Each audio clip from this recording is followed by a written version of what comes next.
Bonjour tout le monde, comment ça va? C'est moi Magdalena et aujourd'hui je vous parle de description physique d'une personne. Значи, добар ден на сите, јас сум Магдалена и денеска ќе ви зборувам за физички опис. Значи, денеска ќе научиме како можеме физички да опишеме некоја личност. Ова што ќе го зборуваме, значи, денеска, пожелно е да го запишете во вашите тетрадки, сега или подоцна не е битно, битно е да го имате запишано. Па да почнеме. Значи, ова е насловот, Décrire une personne, опис на личност, и за да ги научиме придавките кои ни се потребни за да опишеме личност, првин ќе видиме еден краток диалог. Maxime, où est la télécommande? Maxime. Maxime, s'il te plaît. Maxime. Maxime, j'ai une surprise pour toi. Quoi? Qu'est-ce que c'est? Donc, il vient dans quelques minutes. Il, c'est qui et il est comment? Il est... Значи, гледате, Максим си игра игрички и не ја перцепира жена си, за да му привлече внимание, му кажува дека кај нив треба да стигне изненадување. Какво е изненадувањето? Ќе видиме подоцна, а пред тоа, за да можеме да го опишеме тоа изненадување, мораме да научиме неколку придавки за физички опис. Па да почнеме и да му помогнеме на Максим да открие што е изненадување. Еве неколку придавки. Grand, de taille moyenne, petit. Значи, висок, со среден раст и низок.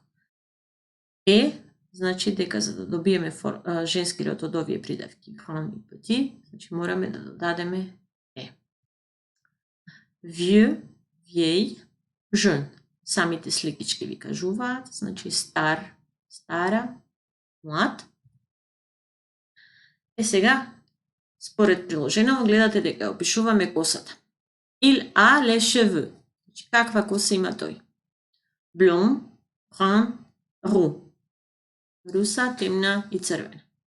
Гледате дека придавките се употребени во множина, тоа е затоа што во францускиот јазик зборчето коса е секогаш во множина.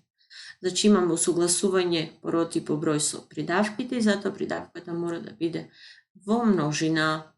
Значи, il a les cheveux blonds, il a les cheveux bruns, il a les cheveux roux.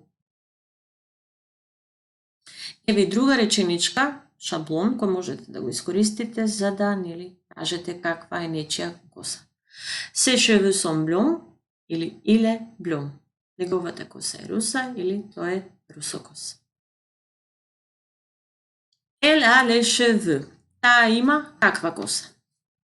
Според сликичките, значи гледате long, долга, mi-long, средно долга и court, кратка.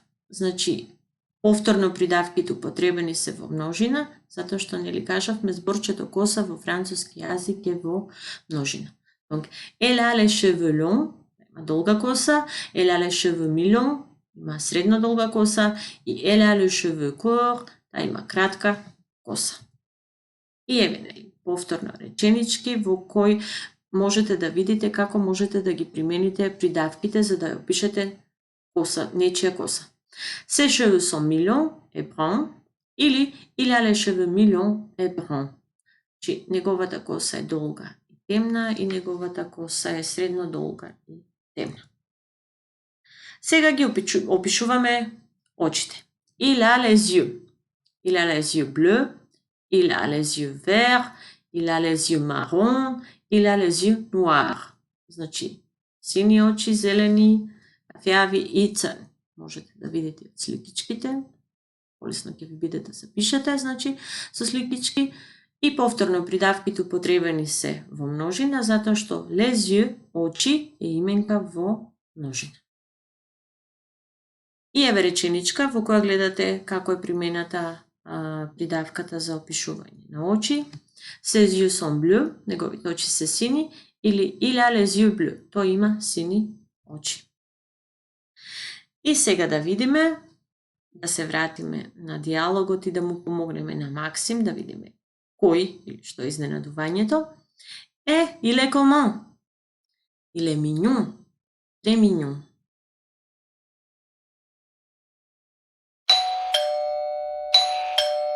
Ah, c'est lui.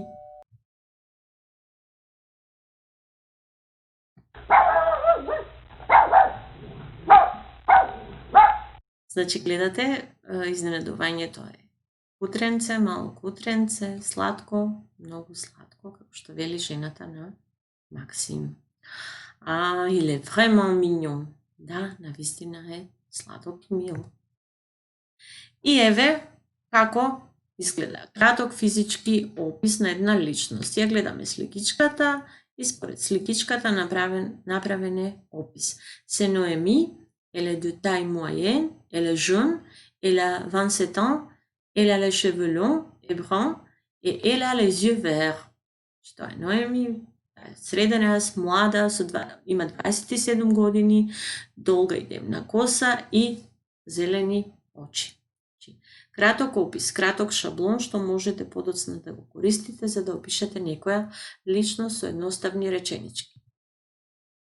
C'est Arnaud, il est grand et jeune, ses yeux sont bleus et ses cheveux sont mi-longs et blonds. Повторно краток текст, краток шаблон, каде што опишана машка личност, што Арно, тој е висок и млад, неговите очи се сини, неговата коса е средно долга и руса. Шаблонче кој можете да го користите за да можете да направите опис на личност. И сега имаме полициски случај, кражба на скап дијамант, видени се кратците, значи да ја помогнеме на полицијата да открие кои се кратците за кои што има краток физички опис. Нема да има текст, има кратка звучна порака што вие треба да ја слушнете внимателно и да откриете за кој станува збор. Еве ги осомничените, а криминалецот, односно описот на криминалецот е: Il est grand, ses yeux sont blonds et mi-longs, et il a les yeux marrons. Donc, il est grand, ses cheveux sont mi-longs et blonds, et il a les yeux marrons. Кој е крадецот? Значи, можете подоцна да си го вратите видеото и да размислите кој од тројцата осомничени е крадецот. И еве го вториот осомничен, слушајте го внимателно описот. Donc, elle est grande, elle a les cheveux blonds et mi-longs, et elle a les yeux bleus. Elle est grande, elle a les cheveux mi-longs et blondes, elle a les yeux bleus. Тоа е описот на вториот крадец. Се надевам разбравте и точниот одговор ќе го видиме на крај. Ова се линкови што можете да ги искористите за да го вежбате физичкиот опис на личност. Имате кратка интересна игричка, кој сака, кој љубопитен може да ги отвори и да ги погледне. За домашно имате да ја опишете вашата омилена личност. Тоа е се од мене за денеска. Посакувам убав ден. Apprenez le français, учете француски и немојте да мислите дека заборавив. Еве ги точните одговори на полициската истрага. Значи, крадецот и неговиот партнер, односно неговата партнер. Ќе ве поздравувам уште еднаш. Пријатен ден и се гледаме наскоро.